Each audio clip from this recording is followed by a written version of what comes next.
Bem-vindos a mais um episódio do Palavra de Honra. Eu sou o teu amigo Gonçalves da Cunha e para as pessoas que estão a ver este podcast pela primeira vez, logicamente que não sou amigo delas ainda, e se elas com toda a legitimidade me perguntam quem é que eu sou, eu já simplesmente terei que responder que para o universo não sou nada, mas que para mim sou tudo. O que é uma mentira. E se querem saber o que é uma mentira, recomendo vivamente porque vejam os episódios antecedentes, tanto o primeiro e o segundo. Portanto, antes de iniciar concretamente e explorar aquilo que intitula este episódio, eu gostava de vos contar uma história. Uma história muito antiga. E quando eu digo que é muito antiga, utilizo essa antiga como um adjetivo onde pretendo precisamente dizer que é uma história que contém sabedoria que a fez prolongar até este momento em que eu irei partilhá-la com vocês. E nesta história, era uma vez um agricultor chinês. Até já parece uma anedota e tudo. E este agricultor chinês precisava do cavalo para lavrar a terra. E um dia, esse cavalo desapareceu. E toda a vizinhança juntou-se nessa tarde, juntou-se com o agricultor e começaram-se a lamentar. Disseram, que pena que isso tenha acontecido, coisa terrível e drástica, porque efetivamente ele necessitava com grande urgência do cavalo para poder lavrar a terra. Ao que o agricultor responde, talvez, às observações que lhe estavam a ser feitas relativamente ao facto de ser uma coisa terrível. Ele disse talvez. Passado alguns dias, esse cavalo regressou e com ele trouxe 7 cavalos selvagens. Ou seja, com ele trouxe a bonança de mais cavalos. E a vizinhança juntou-se nessa mesma tarde e comentou esta enorme surpresa agradável, esta boa fortuna que lhe aconteceu. Repara, mais 7 cavalos, tu tiveste coisa fantástica que te aconteceu. E o agricultor respondeu, talvez. E depois, no outro dia, o seu filho, o filho do agricultor que trabalhava com ele, partiu uma perna a tentar domesticar um dos cavalos selvagens. Porque ele era insubmisso e acabou por lesar o seu filho com alguma gravidade, partindo-lhe a perna. E mais uma vez a vizinhança reuniu-se junto do agricultor para comentar. E disse, coisa terrível, o teu filho partir a perna dessa forma e tu precisas dele para trabalhar e ele que era tão jovial e cheio de vitalidade, neste momento agora está totalmente inválido e a recuperação pode ser difícil. Coisa terrível que te aconteceu. E o agricultor responde, talvez. E depois, no outro dia, apareceu o exército, agentes de recrutamento, que estavam a recrutar pessoas para levar para o exército. E toda essa estadia seria quase permanente no exército, pelo menos naquela altura. E então, quando foram ver o jovem, o filho do agricultor, viram que ele tinha a perna partida e que não se revelava em boas condições de saúde para poder ser recrutado. E a vizinhança, que perdeu os seus filhos, que se viu privada dos seus filhos por esta entidade do Estado, para o exército, para um risco de vida, juntou-se novamente ao pai do agricultor e disse que coisa maravilhosa que te aconteceu. Não perdeste o teu filho, vai ficar aqui junto de ti. E o que é que o agricultor respondeu? Talvez. Esta história é uma história que serve precisamente para explicar que na natureza todos os processos são caracterizados por um processo integral de inúmera e de uma imensidão e de uma complexidade imensa. Ou seja, nós nunca podemos dizer verdadeiramente se aquilo que nos aconteceu é uma boa fortuna ou um infortúnio. Se aquilo que nos acontece é adverso ou se aquilo que nos está a acontecer vai nos trazer positividade. Portanto, isto para desmitificar, de certa forma, um coloquialismo ou uma forma de expressão que nós acabamos por adotar, em que nós dizemos que as coisas nos acontecem, quando na verdade as coisas simplesmente acontecem. E isto é muito normal, porque lá está, mais uma vez, essa experiência egocêntrica, quer dizer, só a mim é que me acontecem estas coisas. a mais ninguém, a minha sorte, o meu fado, o que me foi acontecer. Não é? Isto são expressões que muitos de vocês estão familiarizados ou de as ouvir noutras, ou mesmo vocês, eu próprio também já o fiz, todos nós o fizemos. Nós julgamos mesmo que a vida é uma história que nos está a ser contada e que nós, tipo, somos responsáveis pelo aquilo que acontece. Mas reparem, lá está, nós nunca sabemos verdadeiramente quais as consequências de uma adversidade ou de um infortúnio. Nós não sabemos se o terminar um relacionamento, se é um infortúnio ou se é uma boa fortuna, se é algo que nos vai trazer consequências positivas, porque imaginem, podem acabar com um relacionamento e sentirem-se muito mal, mas passado uma semana eventualmente conhecem uma pessoa que efetivamente vos complementa de uma melhor maneira, que vos deixa expressar a vossa singularidade. Portanto, se formos a ver, aquilo que vos fez sofrer, agora está-vos a trazer esse regozijo. E já o Nietzsche dizia, as adversidades é que moldam o caráter. Da mesma maneira que, por exemplo, se ganharem a lotaria, não estejam certos de que eventualmente vão ser felizes. E que esse é o segredo. Até porque existem casos concretos desses. Há um caso muito conhecido nos Estados Unidos, e é aquilo que está a aparecer aqui à esquerda, é o nome do senhor que eu agora não me recordo. E esse senhor ganhou a lotaria e a vida dele foi... Tudo destruiu-se completamente. Ele até era um empresário, ele tinha a sua empresa, ele acarretava responsabilidades essas antropológicas de ter funcionários à sua volta. As primeiras medidas que ele teve quando ganhou pós-lotaria até foram bastante elas filantrópicas, porque voltou a contratar pessoas que não conseguia contratar numa primeira instância na sua empresa, e depois mais tarde começou a receber cartas de toda a gente a pedir-lhe dinheiro, e ele que estava a tentar ser uma pessoa altruísta relativamente à fortuna que tinha vindo a acumular, tentou responder individualmente a cada um, e isso foi tipo aquele efeito de quando dás de comer a uma gaivota que vem todas, e isto despoltou uma consequência terrível em que a mulher o deixou, a filha criou uma dependência em oxicodona ou aquelas drogas sintéticas e acabou por morrer, ou seja, toda a vida dela descarrilou completamente, a vida dele descarrilou completamente, foi uma coisa trágica. E quando lhe perguntaram relativamente a isso, ele disse: oxalá nunca tivesse ganho a lotaria. Portanto, nem neste nível material, uma pessoa desconhece sempre quais serão as verdadeiras consequências de algo que está a acontecer. Portanto, isto para dizer que as coisas não nos acontecem, elas simplesmente acontecem. Agora, evidentemente que eu não estou a contrariar, de certa forma, ou a terceira lei de Newton, a lei da ação-reação, ou mesmo tipo o conceito hindu de karma, de que o karma é what goes around comes around, como dizia o filósofo Timberlake. Portanto, tipo, eu não estou a contrariar isso, porque obviamente isto para mim parece-me ser bastante evidente, e acho que depois de exposto, acho que também será igualmente evidente, que é necessário visualizar para materializar. E nós temos aqui uma excelente analogia observável, que é simplesmente observar a natureza, e verifiquem isso. Ainda hoje estive a almoçar com a minha tia, e ela gosta muito de plantas, e ela estava a mostrar-me com enorme regozijo e contentamento uma planta que não deu, e que ela recuperou, que ela até pôs uns cabos, que eu até não sei bem qual é o termo técnico, mas pôs uns cabos para manter a planta ereta, para manter a planta firme, porque o vento abanava muito, ou seja, investiu mesmo na planta, e a planta já tinha morrido quase, ao ponto da empregada de pegar na planta e deitá-la fora. E a minha tia foi lá e recuperou outra vez a planta e voltou a tentar, deu-lhe essa oportunidade. Portanto, pensem nesta analogia. Ou se quiserem até comprem uma planta e cuidem dela para ver o quão eficiente esta analogia se revela. Todos os pensamentos ou todas as ideias que eventualmente nós possamos plantar na nossa cabeça são essas visualizações. É essa visualização do sonho, é a crença, é aquilo que nos faz perseguir, a resiliência que nós adquirimos.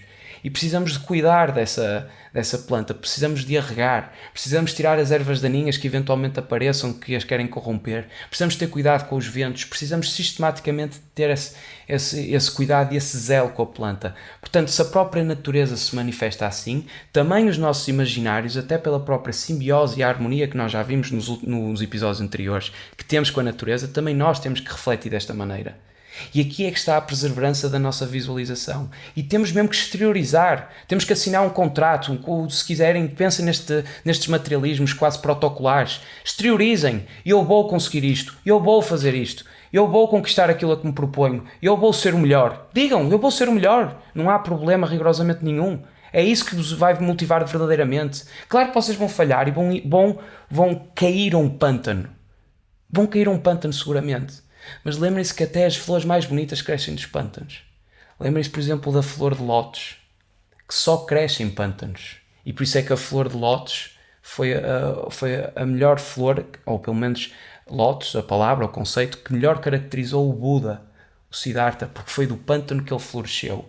Por isso é que a melhor posição meditativa é a posição da flor de lótus, precisamente por esse alinhamento e para tentar fazer sobressair e esse contacto com a transcendência. Portanto, é lógico que eu não estou a dizer que vocês devem impossibilitar a visualização, mas uma coisa é entender isto, outra coisa é entender que as coisas nos acontecem, porque as coisas simplesmente acontecem e nós desconhecemos as consequências. Portanto, não há infortúnios nem fortunas.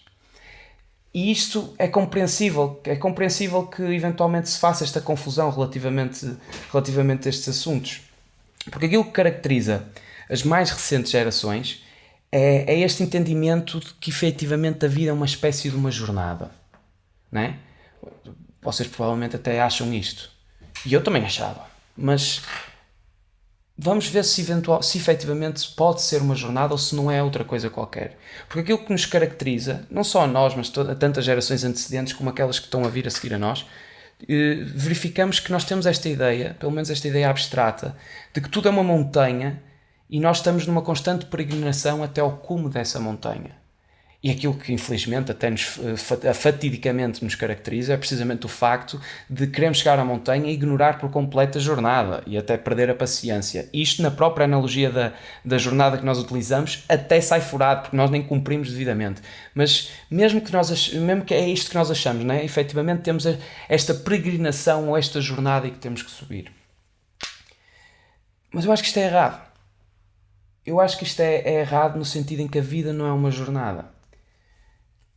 Porque, a meu ver, e obviamente partilhado, porque é lógico que aquilo que eu estou a dizer tem a sua bibliografia e uma pessoa hoje em dia já só pode ter nuances de outras ideias, muito dificilmente se cria algo verdadeiramente original do seu início ao fim, mas não há nada contra isso, podemos ter as nuances, isso é refletido por nós próprios, mas a verdade é que a existência, no universo físico, pelo menos conforme nos conhecemos, é absolutamente lúdica. É lúdica. Se vocês pensarem bem, nós não estamos aí para lado nenhum. É uma espécie de um recreio. Não há qualquer tipo de necessidade ou finalidade que nós não conhecemos qualquer tipo de finalidade. Nós não estamos a viajar. Se bem que, efetivamente, o universo está, pelo que se diz, né, está em constante expansão. E até podemos usar a analogia do balão com pintas quando está vazio e quando o enchemos que ele se alarga. Mas nós não estamos a ir para lado nenhum. É lúdico. Não há nenhum destino.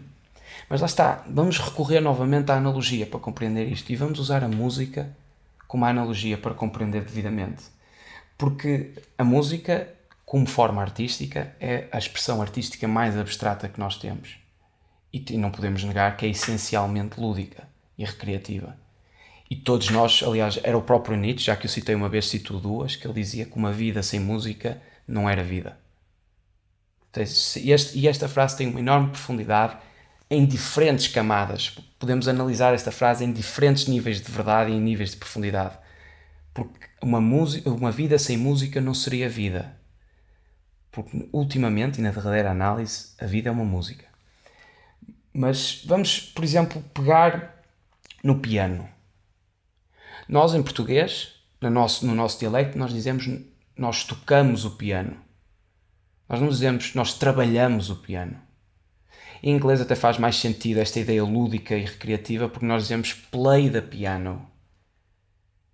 We don't say work the piano. É este tipo de... E é esta expressão que é bastante curiosa e que se nós iniciarmos agora este processo de dar alguma profundidade, vamos para dentro desta reflexão e vamos ver porque é que se diz isto. Porque é que a música se diferencia da viagem? Não é? Porque nós quando viajamos, vamos de um ponto A para um ponto B. Nós vamos para Este B por acaso teve algum sotaque, eu senti este B a sair com o sotaque, mas como dizia o Almeida Garrett, relativamente às pessoas do Norte, há quem troque os Bs pelos Vs, mas poucos que trocam liberdade pela servidão. Isto fica aqui para quem eventualmente está a reforçar a ideia de que eu tenho muito sotaque. Ou seja, nós vamos do ponto A para o ponto B. Ou seja, estamos a tentar chegar a algum lado. Mas na música, um compositor, quando compõe, não se foca unicamente no fim, na finalidade. Não é? Porque se fosse assim, os melhores compositores eram aqueles que compunham, ou os maestros eram os melhores a tocar mais rápido. Era isso. E nós íamos ouvir uma peça de música e aquilo era tudo muito rápido. Ou então começavam a haver compositores só a fazer o final, só a fazer os momentos climáticos. Não é?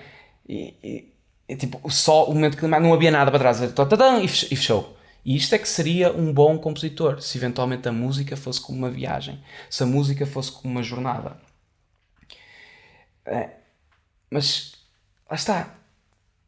Quando nós dançamos, por exemplo, e pensem na dança, eu sei que isto é difícil porque atualmente as pessoas só dançam para engatar, né? Aliás, a maioria delas instrumentalizam a dança como um preliminar de sedução. Mas a dança é uma atividade que também tem imensa filosofia, é a poesia com o corpo.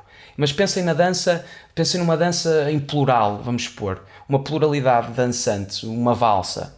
Quando nós dançamos, nós não olhamos para um determinado sítio na sala ou na pista e dizemos, pronto, é ali que eu tenho que chegar. Pronto, cheguei. Não. Isto não faria sentido com absolutamente nenhum. O único ponto, o ponto fulcral da dança é a dança. É dançar. É aproveitar a dança. É essa diversão, é essa atividade lúdica que tem na dança. E se não costumam dançar, eu recomendo vivamente, por mais que não saibam. Se não sabem, só não sabem no primeiro momento, depois passam a saber com treino, como todas as coisas. Não é? E nós não verificamos isso, porque na nossa educação, pelo menos esta perspectiva de que a vida não é uma jornada e de que a vida é algo musical, não nos serve para os nossos cotidianos. Nós entendemos sempre que é necessário ter objetivos para atingir os objetivos e precisamos de sistematicamente fazer isto, porque lá está, é mais uma vez a consequência da nossa educação e daquilo que nós recebemos, não é? É o nosso sistema educacional faz, o nosso sistema e a própria pedagogia, o método pedagógico utilizado. Não é? Imaginem, por exemplo, agora que falámos de música, do videoclipe do Another Brick in the Wall. On the Wall. Another Brick on the Wall. É on the wall ou in the wall, Gui? On? Ok, Another Brick on the Wall. E dos Pink Floyd. Estou na dúvida, não é? Também, uma pessoa fica na dúvida, mas já sabemos qual é o videoclipe a que eu me refiro. E neste videoclipe, a própria analogia é bem aplicada, pelo menos no seu início. Não estou necessariamente a dizer que as pessoas saem formatadas e saem todas iguais, porque elas continuam a ter a sua singularidade, por mais que eles tentem. Mas as crianças entram no corredor, passam do corredor, infantário, para alguns, para outros nem tanto, outros até começam mais cedo, infantário, primária, secundário, e depois faculdade, e depois eventualmente posterior se forem em Bolonha têm a mestrado integrado, se não forem também vão tirar um mestrado, e depois há quem faça o doutoramento, dar toda uma continuidade académica onde foram avaliados, tiveram que tirar notas, tiveram que ter esta ideia de jornada, não é? Eu faço isto, e faço aquilo, e faço agora isto, e estou perto, estou a chegar porque já fiz isto. Já olham para trás e pensam, pronto, já fiz isto para trás, é continuar, e depois acabam, e chegam ao mundo. Finalmente estão prontos para ir para o mundo, depois de todo este processo académico. E depois, vamos supor, provavelmente acabam num escritório. Isto partindo do pressuposto que conseguem arranjar trabalho, porque até isso não é dado. Mas ficam num escritório para ir a vender seguros. Ou até fazer qualquer tipo de atividade que responda às vossas urgências biológicas, que vos dá um bom salário, que vos dá esta possibilidade de se sustentarem, que é louvável, porque há 3 Cs na vida, e antes do terceiro, que é o último, que é a cultura, vem comida e casa primeiro. Portanto, temos que assegurar o nosso sustento para só depois nos preocuparmos com o transcendente ou o que seja. São os 3 Cs. Portanto, estão neste escritório a vender seguros e trabalham e têm os objetivos internos, objetivos individuais e objetivos coletivos e têm que os cumprir e têm que continuar e para a posterior promoção, não é? Na escola era a reprovação, a aprovação, aqui é a promoção, é subir, é escalar, continuar e vocês pensam, estou quase, ele está a vir, está a chegar. E depois não tarda nada, isto agora obviamente que já estou a fazer um exercício também ele a servir-se da ilusão do futuro, porque eu não sei, eu tenho uma determinada idade, não tenho essa idade que vou agora utilizar como este exemplo, mas vamos supor, não deve andar muito, não anda distante seguramente da realidade pelo que eu tenho vindo a perceber. Acordam com 40 anos e pensam, ei, consegui, estou aqui, já cheguei, tenho sucesso, aquilo que eu queria, ou aquilo que eu batalhei, aquilo que eu lutei. E depois vão sentir que não é muito diferente daquilo que tinham sentido no dia anterior, ou nos dias anteriores, ou nos momentos anteriores. Não houve propriamente um regozijo, não houve um despertar espiritual. Podem se servir da memória para ficarem orgulhosos e contentes daquilo que conseguiram conquistar, mas se eventualmente o objetivo foi chegar ali e só estiveram focados a chegar ali, a antecipar aquele momento, a sentir esse momento a se aproximar, não vos vai saber nem sequer o regozijo alheio. Não vos vai chegar sequer a dizer eu fiz isto, fiz aquilo. Até a própria característica narcísica de tentar vindicar os vossos sucessos, nem isso vai ser diferente. Vão acordar, é como fazer anos. Fizeste 24, qual é a sensação de fazer 24? Qual é a sensação de fazer... Pá, façam essa pergunta, já fizeram seguramente, portanto, vocês sabem qual é a resposta? É nada, é igual.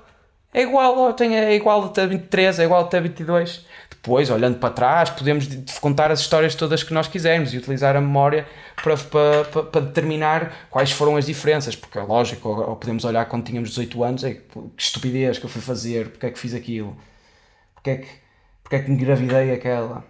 Isso é um bocado agressivo. Mas lá está, e depois dos 40, né, então ainda há uma situação mais dramática, que é as pessoas que vivem para se retirar. Vivem para se retirar. E eu conheci pessoas assim. E havia essa dicotomia clara que eu tentava esclarecer, que é as pessoas que trabalham para viver e as pessoas que vivem para trabalhar. E eu conheci pessoas que efetivamente viveram, tenho pessoas na minha família que viveram para se retirar. E não têm esse regozijo. Não têm essa ideia de sucesso. Podem olhar para trás e sentir isso, mas não têm essa sensação indescritível. Não existe essa felicidade do já cheguei e sei que já cheguei. E isto só acontece porque as pessoas estão a fazer batota com elas próprias.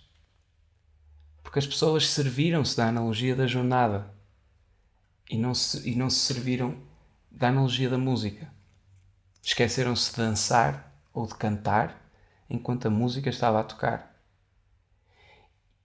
E isto, a meu ver, é lamentável. É lamentável não no sentido pejorativo, em que eu condeno essas pessoas, mas é mesmo de uma falha da interpretação.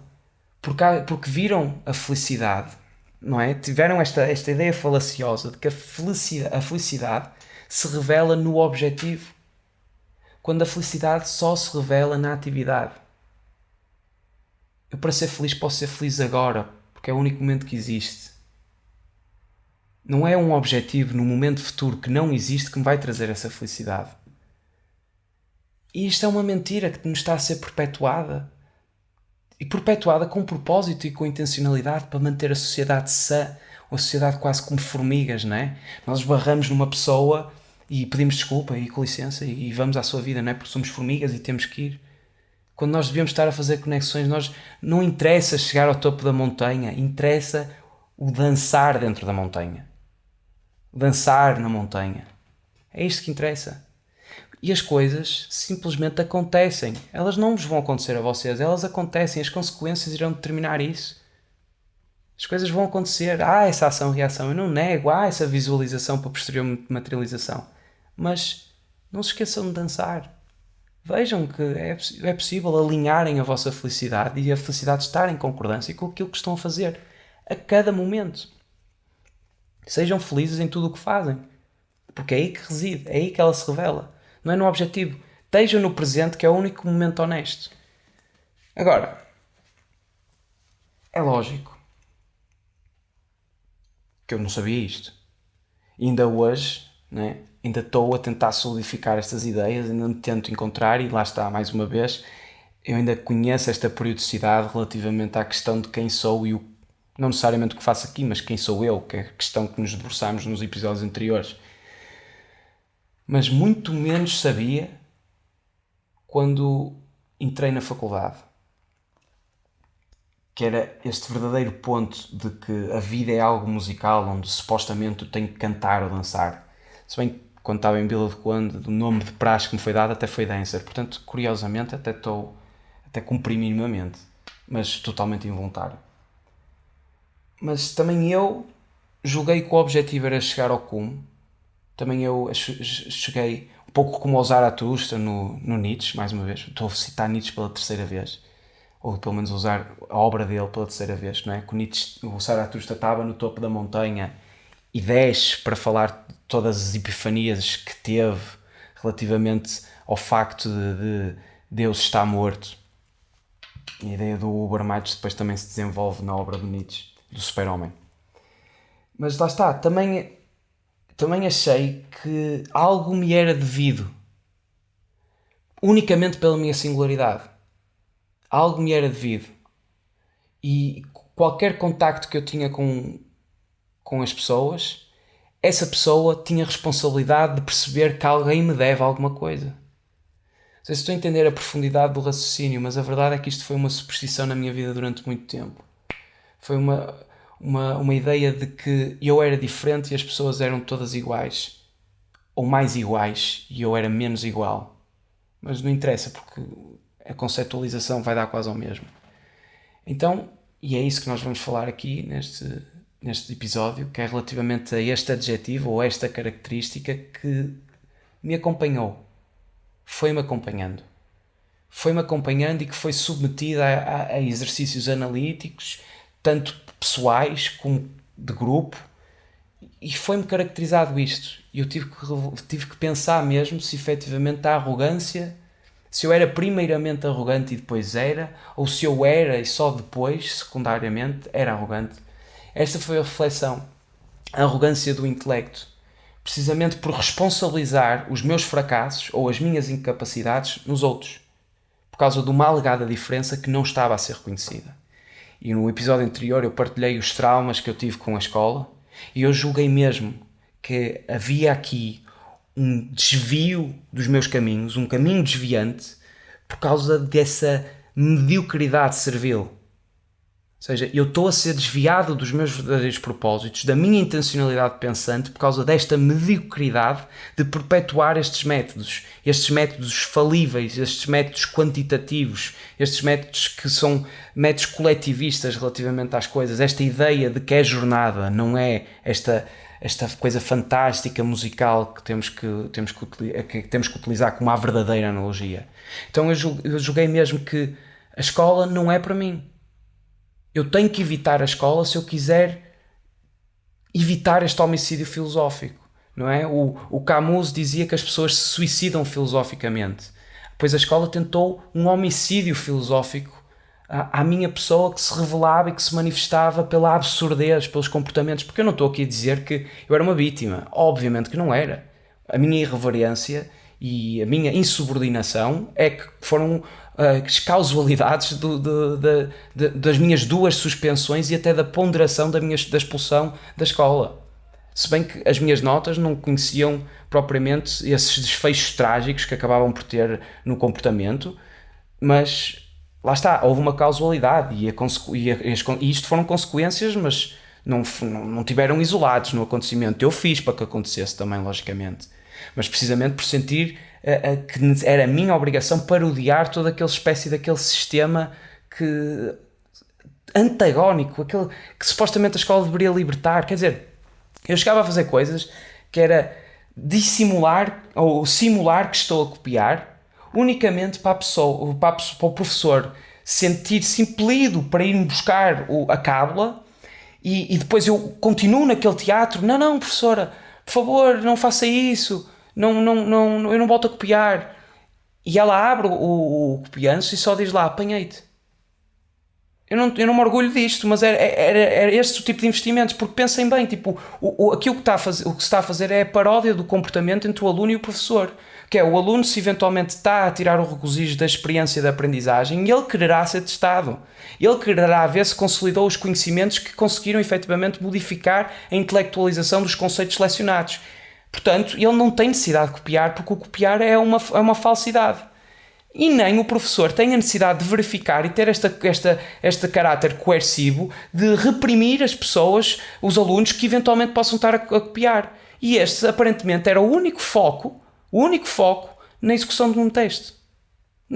Os professores nem tiravam dúvidas no teste. Porque era teste. Os professores têm uma dúvida relativamente ao enunciado. Não tiro dúvidas. Vocês sabem, eles disseram-vos isto. Não tiro dúvidas. Mas para copiar, não, eles estão ali atentos. E às vezes vinham dois. Tipo, para te certificarem mesmo que eles não estão a copiar. Quer dizer, eu satirizava estes comportamentos. E era isto que consequentemente, não é? Me levava para a rua. Ao ponto até de uma vez conseguir convencer uma falta... Não foi convencer, mas as pessoas sentiram alguma injustiça relativamente a uma falta disciplinar que me deram e que iria conduzir a uma suspensão.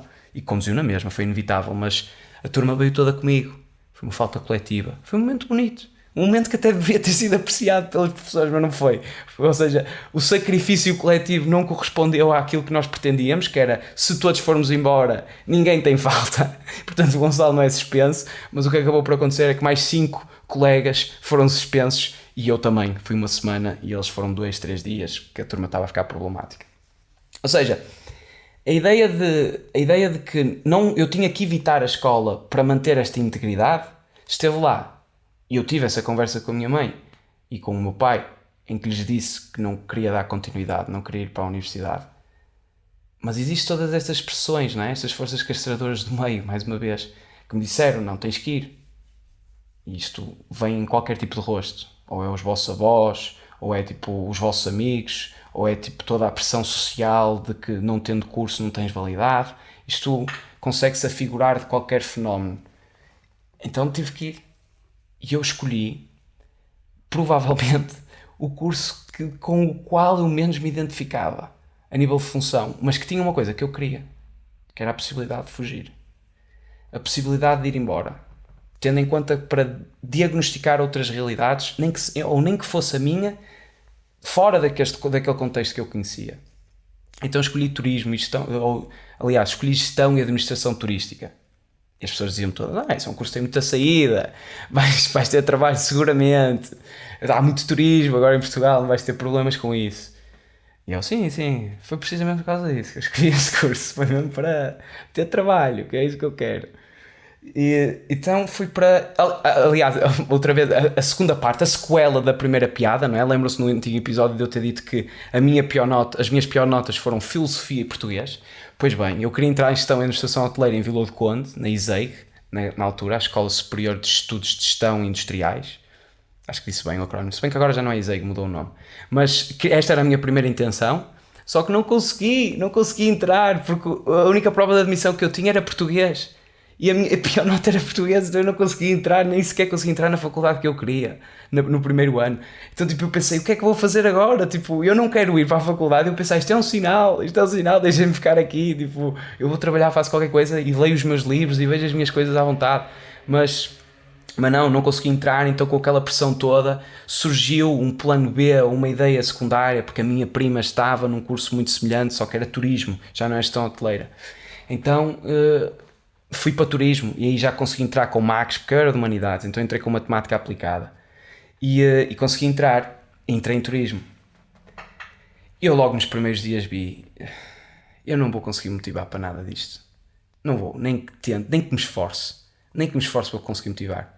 Eu chegava ao ponto de estar a ter aulas de outra cadeira qualquer, eu já nem me lembro das cadeiras para verem o quão ausente e quão negligente fui com as unidades curriculares desse curso, ao ponto de nem me consegui lembrar de uma, tendo para inglês, que sei que seguramente, sei absolutamente que tive inglês, mas eu era capaz de estar a ler, enquanto a aula estava a decorrer naqueles grandes auditórios, mas a ler outras coisas. Eu uma vez, apanharam-me, eu estava a ver coisas no Wikipédia sobre outros assuntos, eu tentava capitalizar ao menos o tempo em que estava lá trancado, mas a fazer outras atividades que verdadeiramente me exaltavam.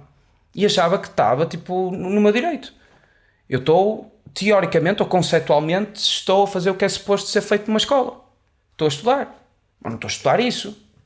Isso também não parece ser difícil. Estes são os primeiros sinais de arrogância. Não parece ser difícil. Arrogância do intelecto.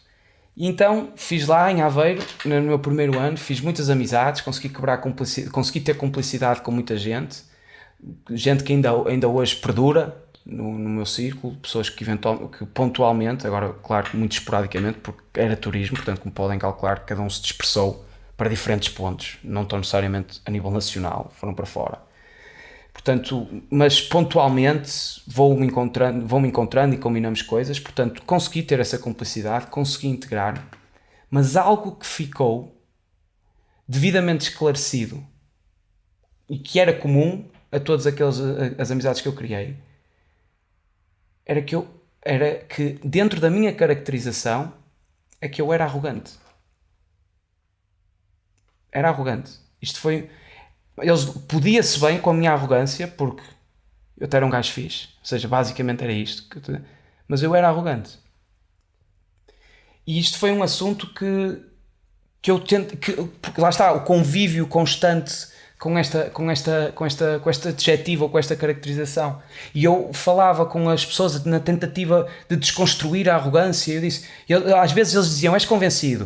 Eu dizia, então mas tu queres que eu não esteja convencido? Achas que eu não estou convencido da minha existência? Da excepcionalidade da minha existência? Quer dizer, era tão improvável eu ter nascido e eu nasci e tu mesmo assim queres-me tirar isso? Queres-me tirar o facto de eu estar convencido da minha existência? Não devemos estar todos convencidos da minha existência? Das nossas existências, das nossas respectivas existências? Então o convencido era desconstruído. Então saí do convencido e ia para o arrogante. E o arrogante dizia, mas arrogante porquê? Eles respondiam, pela imposição que fazes aos outros. E tinha legitimidade. Eu impunha-me aos outros. Eu acho que me impunho aos outros. Estávamos a ter uma discussão ou qualquer tipo de debate e eu simplesmente não aceitava a outra ideia depois de a ter invalidado interiormente. Ou seja, eu antes de sequer ter que exteriorizar alguma coisa, já tinha invalidado a ideia de com quem estou a discutir e assumia como sei mais sobre isso. Já vi mais sobre isso. Já li mais sobre isso. E se me faltasse algum tipo de argumento, eu tinha sempre alguma enciclopédia à qual recorrer. Então usava a cobardia da confirmação, que é a falácia em inglês do confirmation bias, que é dizer onde é que leste aquilo. E assim a pessoa já não está a discutir contigo, está a discutir com essa fonte. E tu não vais querer discutir com Nietzsche. É difícil. Então, isto caracterizou-me em Aveiro. Depois, as provas de admissão voltaram a mudar para Vila do Conde. Isto foi quase uma outra piada que o destino me mandou. E eu entrei em Vila do Conde. Fui-me embora de Aveiro e fui para Vila do Conde. E em Vila do Conde, a praxe era uma cena que o pessoal levava muito a sério. A praxe académica. Em Aveiro não era tanto, era mais uma brincadeira de integração e depois acabava por desvanecer e já ninguém se importava muito com aquilo. Mas em Vila do Conde não, era uma coisa, era séria, era quase institucional, era um prolongamento da escola. Aliás, aquilo é que era a escola, aquilo é que era a verdadeira experiência académica. Não era a aprendizagem dos conteúdos que eventualmente te vão formar ou te vão profissionalizar, não. A experiência académica era precisamente as vivências na praxe. E eu percebi a preponderância, ou pelo menos o simbolismo todo que era atribuído com aquela espécie de órgão, não é? Até usam um latim macarrónico para dar uma seriedade que não existe àquilo, mas querem o praxetura et salute, essas coisas todas, que eu agora também já não me recordo e não consigo recriar com precisão, mas via-se que era uma coisa séria. Uma brincadeira séria, não é? Um pouco assim que eles dizem. Mas eu aceitei. E fiz o esforço de aceitei e não só aceitei como fui para a frente com aquilo e gostei, desfrutei da experiência. E tentei ser o melhor caloiro nesse meu primeiro ano possível. Eu conhecia toda a gente, conhecia os nomes de toda a gente, eu tentava iluminar a festa, tentava me exteriorizar, ser estupidamente extrovertido, ignorar, não tinha qualquer tipo de conceito de orgulho. Eu abdiquei completamente de qualquer tipo de personalidade no sentido de ficar sentido ou magoado com com algum juízo. Não, eu estava mesmo a tentar desfrutar daquela experiência. Ou seja, eu fazia as flexões, eu dizia, sim senhor doutor, olhar para o chão, eu tinha essa submissão toda. E porquê é que eu tinha essa submissão? porque se eventualmente quisermos desconstruir este fenómeno, vemos perfeitamente que a praxe é simplesmente o elogio ao repetente. Foi uma forma de uma inversão de poderes, não é? Portanto, logicamente não tem grande credibilidade enquanto exercício, não tem nada a ver com o Ramalho Ortigão, ou não tem qualquer tipo de relação com o praxe do intelecto, é muito pelo contrário. Portanto, até é um bocado paradoxal eu ter-me submetido a essa experiência. Mas eu vi essa possibilidade. O meu trauma era tão grande com a escola que eu vi, eles aqui conseguem mobilizar 50 a 60 pessoas que entraram para a faculdade e que seguramente tiveram experiências semelhantes às que eu tive. E qual era o meu sonho com a praxe? Era precisamente fazer isso. Era juntar 50 pessoas e perguntar: mas quem são vocês? E fazer isto que estamos a fazer aqui. Era ter este tipo de tertúlias, ter tipos de discussões, exaltar o espírito crítico, exaltar a sensibilidade relativamente aos problemas geopolíticos, filosóficos, sociais, tudo poderia servir de analogia. Até podíamos analisar os comportamentos das Kardashians e podíamos dar um salto intelectual se eventualmente quiséssemos, seria o nosso ponto de partida, não interessa, falaríamos sobre essas coisas e iríamos rir seguramente, porque tudo tem piada. A vida ou é uma tragédia ou uma comédia, e seguramente iria ser uma comédia naquela altura. Quer dizer, a praxe é uma ilusão mais ilusória que sei lá o que é. É um gajo com 12 ou 13 matrículas, uma pessoa que não consegue terminar um curso, que está a vindicar alguma espécie de autoridade. Mas o que é que tu tens para ensinar? Tens para ensinar a quantidade a repetição de vivências que tu tiveste, o exercício iterativo de uma bebedeira.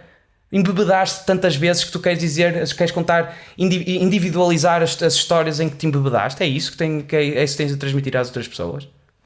Ou meteste intrigas e entras na vida privada de outras pessoas e vê caloiros com outras vidas para invadir? É isto? Não. Eu via essa possibilidade.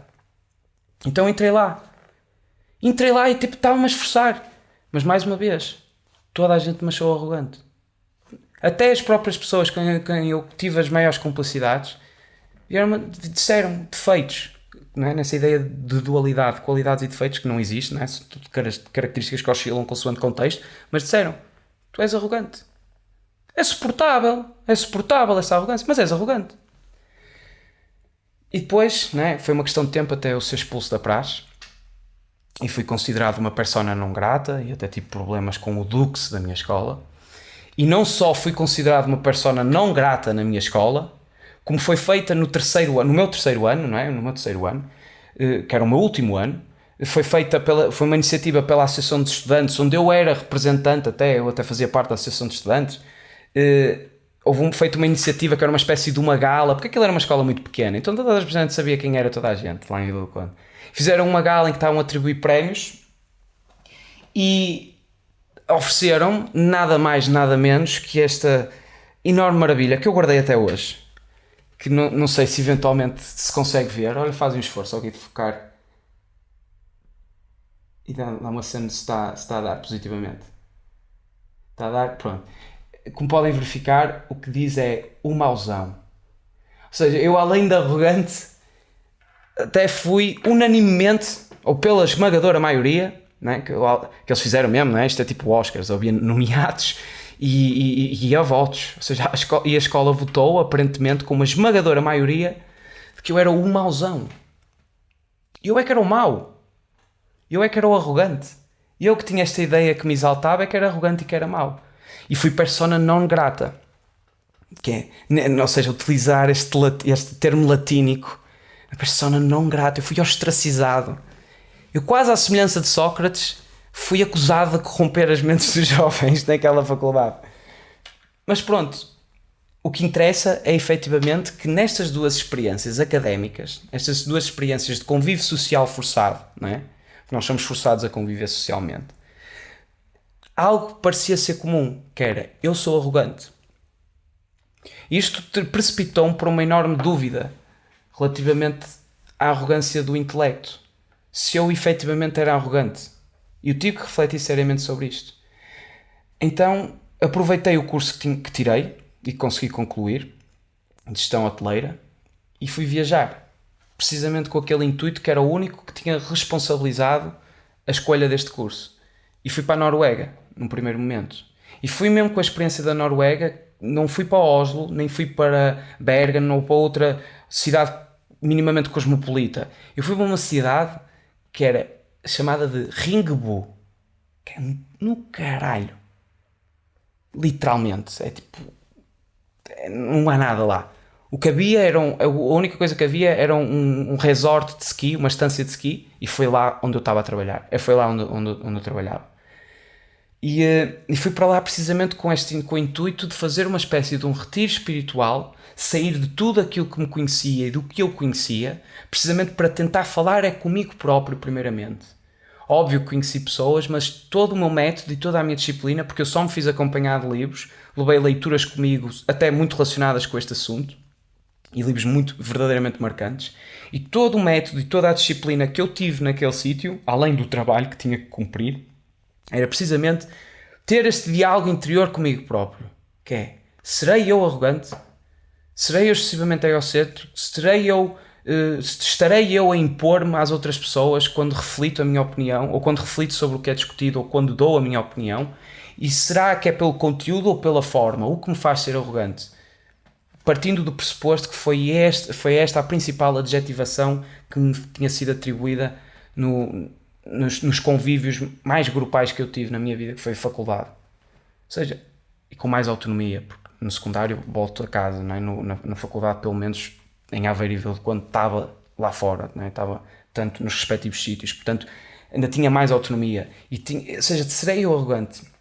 E fiz toda esta análise, foi aqui que eu encontrei muito do método budista, foi aqui que eu vi muito Laplace. Aliás, um livro que eu levei foi um livro do Pierre Rousseau, que era a história da ciência, então consegui ver bem, conciliar devidamente os aspectos da evolução epistemológica e ontológica, ou seja, dediquei-me mesmo a esta análise interna e externa, e foi unicamente o exercício que eu tive, e que melhor exercício que esse, que de olhar para as montanhas e para a neve e estar ali naquele branco, coisa que eu nunca tinha visto. Até cheguei a ver uma aurora boreal e fiquei com aquele regozijo de estar aí eu sozinho a experimentar aquilo. E cheguei a essa conclusão, que a conclusão que os outros já tinham atribuído, é que eu era arrogante. Eu era efetivamente arrogante. Eu tinha esta arrogância intelectual, eu tinha esta ideia de que a vida era uma jornada, e eu tinha esta ideia que se me ignoras, ou se não queres saber o que eu digo, ou se não conseguiste compreender a genialidade do que eu estou a dizer, é porque a culpa é tua, não é minha. Ou seja, foi terrível esta realização, mas ao mesmo tempo foi um regozijo tremendo. Fui fazer esta análise, esta profundidade toda, para ver perceber os traumas de onde vinha, perceber até que ponto é que existem responsabilidades paternais e maternais no desenvolvimento destas características, o facto dos meus pais se terem divorciado e de eu ter assistido, este tipo de comportamento, o facto de eu ter um irmão mais novo que senti que necessitava de certa forma de o proteger ou de me responsabilizar pelo cuidado dele ou pelo exemplo que ele deveria ter, e a demonstração de virilidade e de força. Foi muito interessante fazer a desconstrução de mim próprio e perceber que eu se posso ser assim porque isto me aconteceu e isto me aconteceu. Perceber a desconstrução do ego, aquele exercício que estamos a fazer, que fizemos nos episódios anteriores, e percebi isso e fiquei numa acalmia, fiquei numa espécie de uma quietude, em que pude conviver melhor com as pessoas que estavam lá comigo na Noruega, e pude ter esta ginástica de discutir essencialmente as coisas.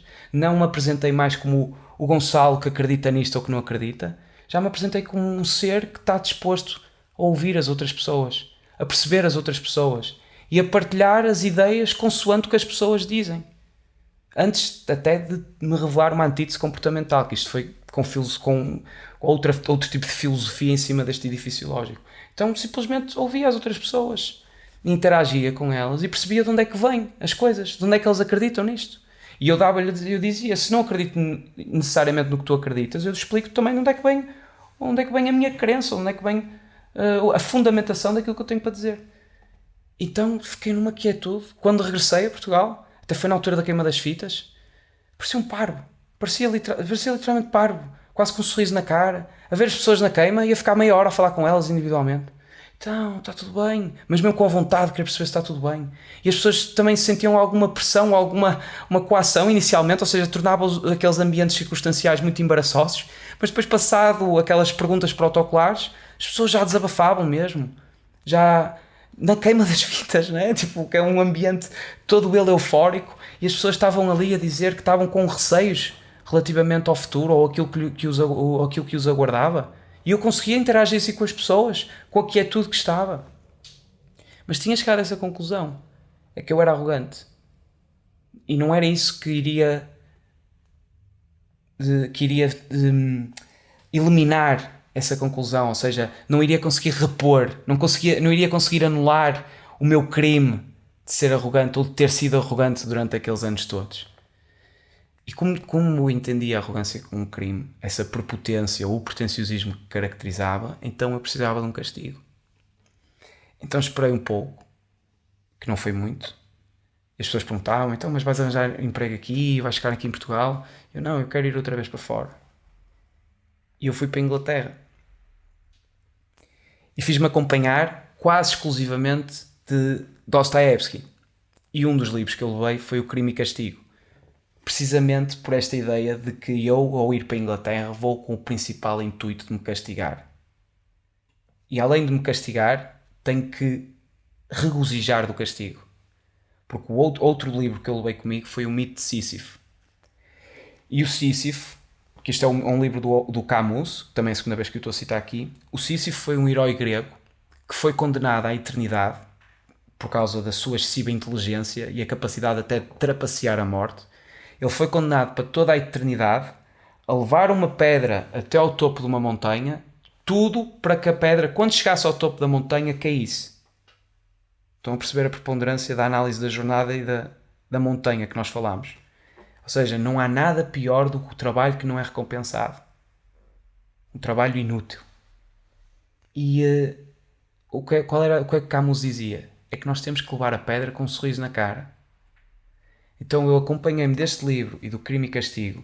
O Crime e Castigo, a personagem principal é o Raskolnikov, acho que é assim o nome, em que ele é uma pessoa absolutamente nihilista, divorciou-se de todas as ideias, da ideia de Deus e até alega que tudo é permitido e chega mesmo a matar. Chega a matar e depois sente o remorso e tem essa incapacidade e chega o tormento e fica tão tumultuoso o interior dele que ele tem mesmo a necessidade de admitir: fui eu que a matei. Ou seja, o que não é mais arrogante do que isso. Dizer que tudo é permitido. Isso é que é a verdadeira arrogância intelectual. Então fiz-me acompanhar desses dois. E fui para a Inglaterra, onde eu fazia basicamente... Era empregado de mesa, à noite, e era empregado de limpeza, de dia. Então, eu tinha basicamente que limpar retretes, de manhã, e servir pessoas, à noite. E eu não sei se vocês estão a perceber o que é limpar retretes em Inglaterra. Acho que até o facto de limpar retretes vocês conseguem perceber, conseguem ter essa imagem. Mas nós estamos a falar de limpar retretes depois de um pequeno almoço britânico. Quando eles comem baked beans, bacon, essas gorduras todas, porque a gastronomia inglesa é paupérrima nesse aspecto, por isso é que são convidativos a qualquer tipo de gastronomia internacional. Mas a gastronomia inglesa caracteriza-se o excessive fat, muita gordura. E eu estava muitas vezes a limpar as retretes com a plaquinha a dizer cleaning process, é uma placa amarela. Eu punha aquilo e limpava. E claro, aparecia-me depois do pequeno almoço: quem é que não tem vontade de ir à casa de banho com um pequeno almoço daqueles? E eles perguntavam: oh, sorry, can I? Go right ahead. Ou seja, eu limpava, e se me perdoem o termo, as pessoas vinham cagar literalmente no meu trabalho. Cagar literalmente no meu trabalho, ficar aquele cheiro, e eu vou ter que limpar por cima. Porque vem o supervisor depois, e se aquilo não estiver limpo, eu é que vou ser responsabilizado. E isto todos os dias. Porque amanhã vai haver outra retrete que é preciso ser limpa. E outra. E à noite tem que servir comida, tem que servir as pessoas com um sorriso na cara. E tanto uma tarefa como a outra, eu filo-a com esse sorriso. E não estou a dizer que é indigno, muito pelo contrário, é muito digno. E há profissões seguramente piores, no sentido até de serem mais custosas e penosas. Mas não se esqueçam, o meu crime era a arrogância intelectual. Era achar-me superior às pessoas. E o que é que eu fui fazer? Eu fui limpar o que essas pessoas estão a defecar. Jesus Cristo lavou os pés aos pobres e eu limpei-lhes a merda. Ou não é aos pobres, aos mortais. Que eles não eram pobres. Eram ricos, eram golfistas. Mas esta foi a simbologia que eu queria. E mais do que isso, eu dormia na residência, num dormitório e convivia com várias pessoas. Eu queria interagir com todas elas ao ponto de não ter discussões com elas. Claro que isto foi difícil, mas eu consegui acabar esses 6 meses que lá tive sem ter uma única discussão com uma pessoa. Sem que alguém me apontasse e dissesse: tu és arrogante. Não houve isso desta vez. A única coisa que me disseram é que me chamaram um bocado, que está um bocado subentendido que era cínico, é que eu tinha muito jogo de cintura. Foi o Pedro que me disse isto. Tens muito jogo de cintura. Precisamente quando algum supervisor vinha gritar comigo porque tinha aspirado mal ou porque tinha limpado mal um dos cantos, eu dizia: sim senhor, claro, com certeza, eu irei limpar melhor. Era a única coisa que eu dizia. Era uma total subserviência, uma total submissão, uma total castração de tudo aquilo que me exalta e todas as atividades que me exaltam e tudo aquilo que eu acho que me caracteriza. E esta é uma aprendizagem. Isto foi uma aprendizagem. Foi provavelmente a maior aprendizagem. Estas experiências todas, o somatório dessas experiências. Isto é verdadeiramente analisarmos quem somos, ver o que está mal e corrigir e fazer com que a correção venha e essa retificação seja permanente, não uma coisa momentânea. Porque eu agora lembro-me sempre das quantidades intermináveis de louça que eu lavava quando estava na Copa, que eu entrava às 9 e ninguém sequer tinha o esforço de rapar os restos, eu tinha ali a louça toda desorganizada e eu assobiava enquanto limpava. É isto é humildade. Agora, claro que eu posso dizer que isto me aconteceu ou que isto foi o que me aconteceu. Mas lá está. As coisas simplesmente acontecem. Isto foi mais um episódio de Palavra de Honra. Muito obrigado por terem visto.